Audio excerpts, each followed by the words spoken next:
আসসালামু আলাইকুম ভিউয়ার্স, আজকে আপনাদের দেখাবো 3টি উপকরণ দিয়ে মচমচে শিকের পিঠা। ডিম, চিনি আর ময়দা দিয়ে যে আমি 2টি ডিম এখানে বেটার করে নিচ্ছি।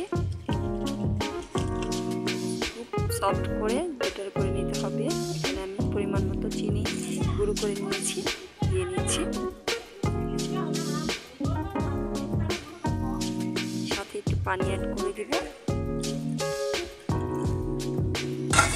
তারপর সুন্দর করে একটা ব্যাটার করে নেব সফট করে।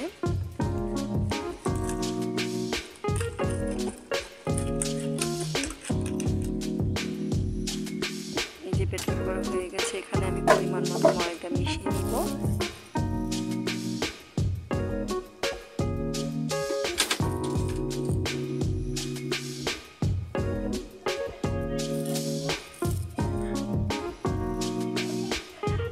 মিশিয়ে নিব পরিমাণ মতো, আপনারা ময়দা মিশিয়ে নিতে পারেন। সামান্য একটু লবণ দিয়ে নিব স্বাদ অনুযায়ী।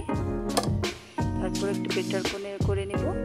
এই যে আমার রেডি হয়ে গেছে বেটারটা।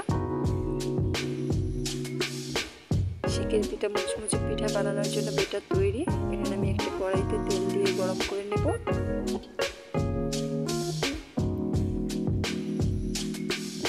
পরিমাণ মতো তেল দিয়ে নিয়েছি।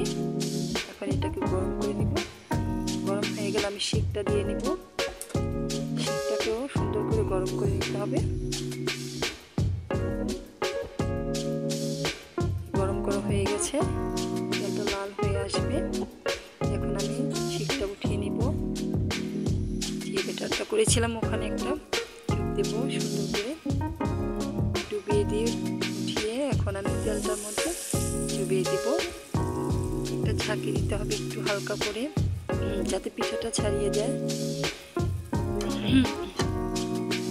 এই যে পিঠাটা সুন্দর করে ছেড়ে দিয়েছে।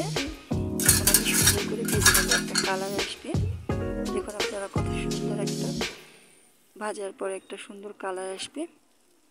আপনারা খুব অল্প উপকরণে এটা বাসায় সুন্দর করে বানাতে পারেন। দেখুন কত সুন্দর একটা কালার এসেছে।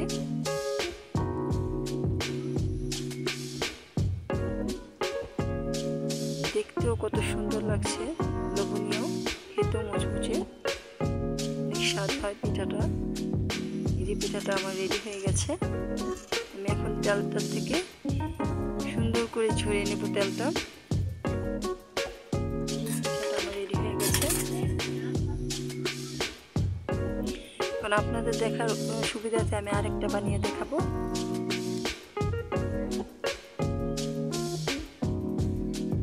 দেখুন পুনরায় আমি একইভাবে বানিয়ে নিব এটাও।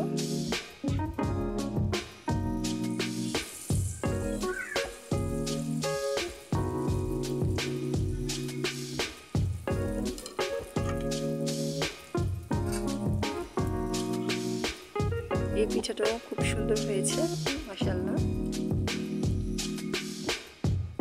দেখুন সুন্দর একটা কালার আসবে, এটাও অনেক সুন্দর একটা কালার আসবে। আপনারা এর থেকে হালকাও করতে পারেন, গাঢ়ও করতে পারেন, কিন্তু এই কালারটাই পারফেক্ট হয়।